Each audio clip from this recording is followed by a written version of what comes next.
I'll just talk about the currency and maybe just give a little bit background to the population in terms of why currency. Why you talk about currency?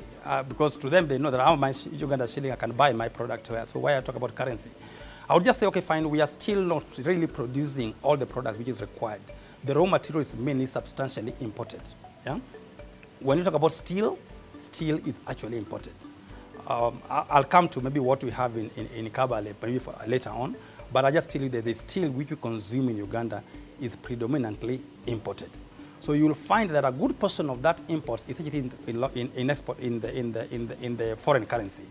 So when you have the foreign currency, you are buying your raw material in foreign currency, and what you are selling is predominantly local currency. Then really what you have there, that's now where the currency exchange rate plays a major role. Because if, let's say, I bought a product at $700, then I sell it at a specific exchange rate, then the currency loses value. It means that I'll need more of the Ugandan shillings for me to be able to pay for the suppliers. So I would say that, okay, fine, we appreciate what the government of Uganda has done. They've really tried to control the movement of the currencies over the period compared to what we have in the region, including Kenya today. We know Tanzania has really been strained. But the Bank of Uganda has really come forcefully to be able to control the fluctuations of the currency every time by mopping either what is there, the liquidity in the market, or maybe playing with the both fiscal and monetary policies to make sure the currency is stable. So we are only just seeing that obviously Uganda also one thing which was high expectation was the sector which we are having, maybe oil and gas, which is really brought in some kind of investors. So that really has stabilized the currency a little bit. The only thing which maybe I do try as much as possible, and I'll keep on urging the government not to do, is that we know what the oil and gas sector does, maybe to what happens in Nigeria and all that, where people try to forget about their main productive sector, which Uganda actually, to me, I would say what they have the most comparative advantage in the region is still agriculture. By the time you forgo focus on agriculture, it means that on the side of the demand, you are going to buy more of the products for the food, like what we do in what's happening in Kenya today. And when you do that, it means that the currency will be a little bit stable. So as we actually be able to be appetized on what's happening on the front of the oil and gas sector, we really need to be able to move very fast and even develop it further, what we have in agriculture, which I would say is one of the most comparative advantages that we have in the region. When you talk about the sector is really, I would say that is,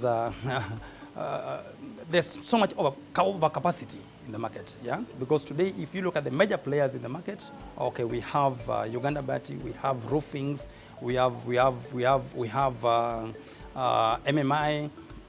We have so many other players which are there in the market. And obviously today, it's not a question of the manufacturing locally. We are working in East African Economic Dispensation, meaning that a manufacturer in Kenya is also just a player in Ugandan market, just like any other. So really we don't look at only the capacity that we have.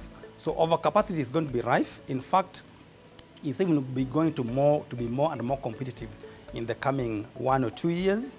Because if we look at it, we scan what's production capacity which are coming up at the current capacities, we are seeing that almost half of the production that is going to be generated will not be consumed in the market. And now obviously price wars actually will start coming in and losses will come, and obviously the other repercussions which will come when people have come with some kind of load shedding. So if you look at the overall the state of the industry, I think it's going to be more and more fluid. So the only thing that we really need to actually look at is how do we be able to develop the regional markets? Yeah? How do we make sure that the gains that are there in the East African community is well embraced?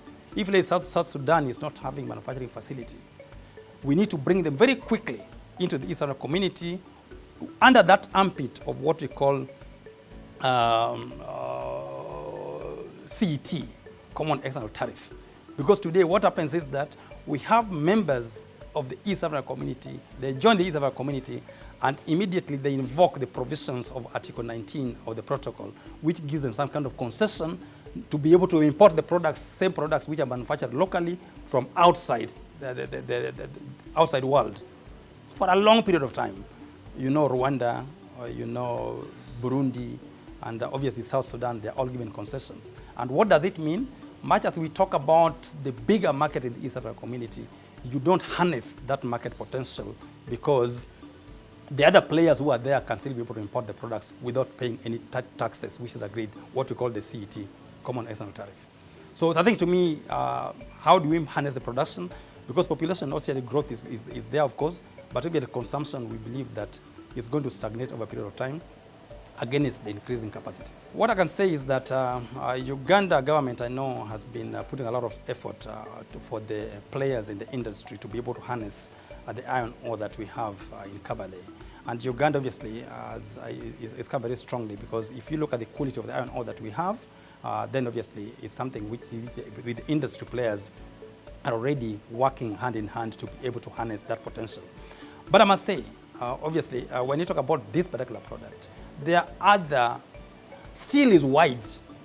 The easiest one which you can be able to use maybe with what you have in Kabale will not be the flat steel. The flat steel, what we use for re-rolling, the quality of the steel that we have for what we produce for making roof sheets is for re-rolling capacity. So basically that one we cannot be able to get it from Kabale. But basically it can be able to do us a lot of good if all the players can be able to marshal their resources to be able to harness the potential that we have. And obviously we'll talk about the import substitution, and that will come in handy and can be able to help what you mentioned earlier, which is maybe stabilizing the currency. So thank you so much.